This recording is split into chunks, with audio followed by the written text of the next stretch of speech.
భద్రాచలంలోని శిశువు అక్రమ దత్తత కలకలం రేపింది. ఓ ప్రైవేట్ హాస్పిటల్లో 4 నెలల క్రితం పుట్టిన బిడ్డను అప్పుడే విక్రయించారన్న ఫిర్యాదు కేసు దర్యాప్తు చేపట్టారు పోలీసులు. మరోవైపు శిశువును చైల్డ్ వెల్ఫేర్ అధికారులకు అప్పగించారు. కారులోంచి దిగి శిశువుని ఎత్తుకుని వస్తున్న ఈమె ఈ బిడ్డను కన్న తల్లి కాదు.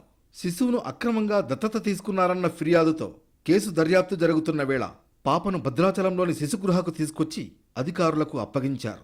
4 నెలల క్రితం ఓ గర్భిణి భద్రాచలంలోని జీవన్ ఆసుపత్రిలో ఆడ శిశువుకు జన్మనిచ్చింది. అయితే శిశువు మృతి చెందిందని తల్లికి చెప్పి కొత్తగూడెంలో నివాసం ఉండే జంటకు పాపను విక్రయించారనే కథనాలు సోషల్ మీడియాలో వైరల్ అయ్యాయి. ఆసుపత్రి యాజమాన్యం మధ్యవర్తిత్వంతో శిశువు విక్రయం జరిగిందనే ప్రచారంతో అధికారులు సీరియస్గా దృష్టి సారించారు. మరోవైపు మహిళా అభివృద్ధి, స్త్రీ శిశు సంక్షేమ అధికారులు సైతం ఆసుపత్రి సాక్షిగా దత్తత అక్రమంగా జరిగిందని పోలీసులకు ఫిర్యాదు చేశారు. దీంతో పోలీసులు కేసు నమోదు చేసి విచారణ చేపట్టారు. ఈ కేసులో జీవన్ హాస్పిటల్ డాక్టర్ స్పందనను A1గా చేర్చారు. మధ్యవర్తిత్వం జరిపిన గోపీనందన్ను A2 గాను, దత్తత స్వీకరించిన ప్రవీణ్, పల్లవి జంటను A3, A4గా కేసు నమోదు చేశారు. అదేవిధంగా దీన్ని ఇమీడియట్ గా వివరించినటువంటి గోపీనందన్, అదేవిధంగా దత్తత తీసుకున్నటువంటి ఇద్దరు భార్యాభర్తలు ఇద్దరు కూడా వాళ్ళిద్దరి పేర్లు ప్రవీణ్ కుమార్ అండ్ పల్లవి. ఈ నలుగురు పైన కేసు నమోదు చేసి వెంటనే ఇన్వెస్టిగేషన్ ప్రారంభించడం. దాని దగ్గర అడాప్షన్ పేరెంట్స్ ఉన్నారో వాళ్ళకు సమాచారం అందించి ఇమ్మీడియట్లీ మీరు మా ముందు సరెండర్ కావాలి బేబీతో సహా అని చెప్పగానే వాళ్ళు ఇమ్మీడియట్లీ రెడీ చేసుకుని పోలీస్ స్టేషన్ కూడా రావడం జరిగింది. చట్టవిరుద్ధంగా దత్తత తీసుకున్న ప్రవీణ్, పల్లవి జంట తొలుత శిశువును భద్రాచలం పోలీస్ స్టేషన్కు తరలించారు.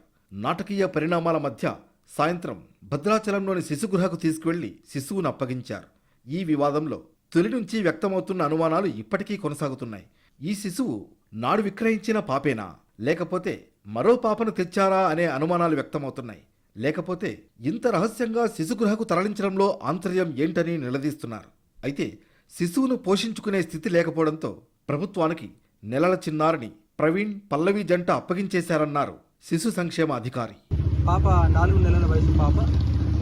పోలీసు వాళ్ళు హ్యాండ్ ఓవర్ చేసినటువంటి బేబీని జనక తల్లిదండ్రులు మరి పోషించుకునే స్తోమత ఉందామా, మీరు పోషించుకుంటారనంటే లేదు సార్, మాకు పోషించుకునే స్తోమత లేదు కాబట్టి మేము మీకే ప్రభుత్వానికి బేబీని అప్పచెప్తామన్నారు.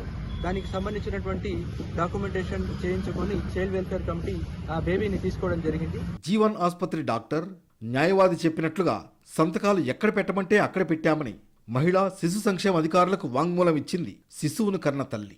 అయితే పోలీస్ విచారణలో మాత్రం ఎక్కడా న్యాయవాది ప్రస్తావన లేకపోవడం విశేషం.